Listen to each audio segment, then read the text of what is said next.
What if we're given a more complex shape? So we have here, starting from left to right, 50 pounds per foot that linearly drops down to 20 pounds per foot, and then is constant 20 pounds per foot over the last 3 feet.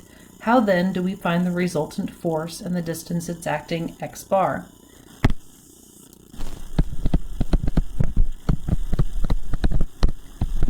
We are going to find it by summing everything together. So force resultant is going to equal to the summation of the integrals w x dx.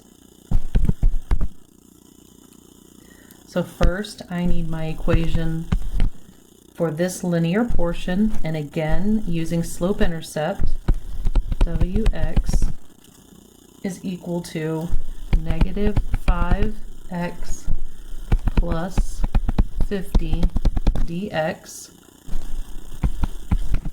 And my second one, so that's w1, w2, x is equal to 20 because it's a constant, so the slope is equal to 0. The magnitude of my resultant force is going to equal the integral from 0 to 6 feet of negative 5x plus 50 dx plus the integral from 6 feet to 9 feet of 20 dx.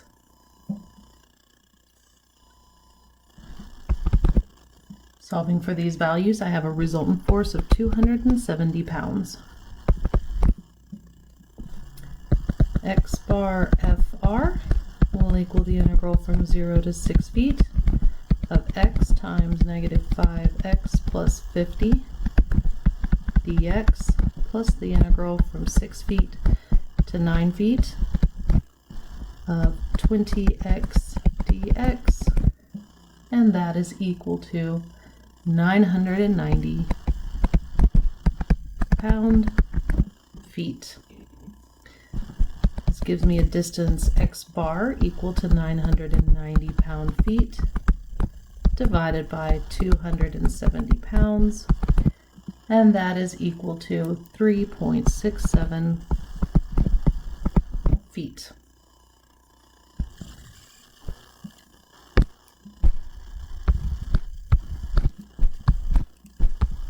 Force resultant is equal to 270 pounds acting at 3.67 feet.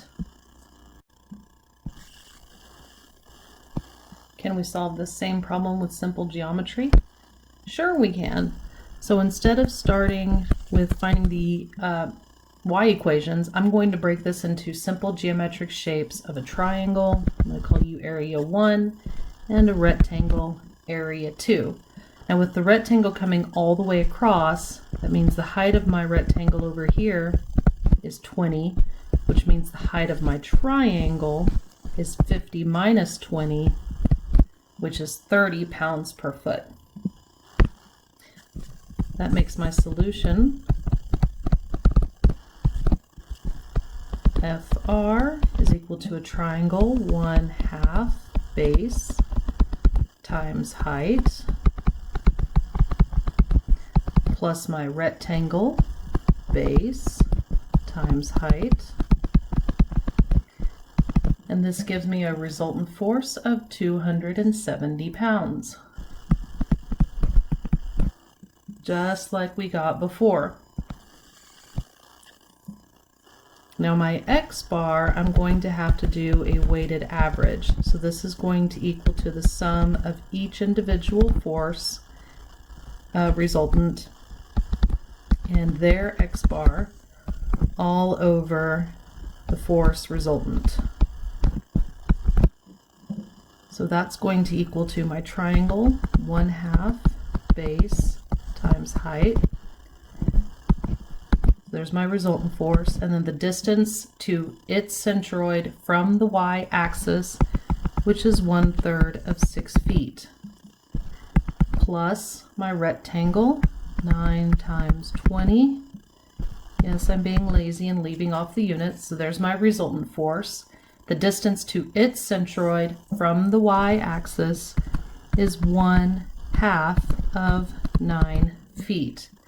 And this is going to be divided by the resultant force, 270 pounds.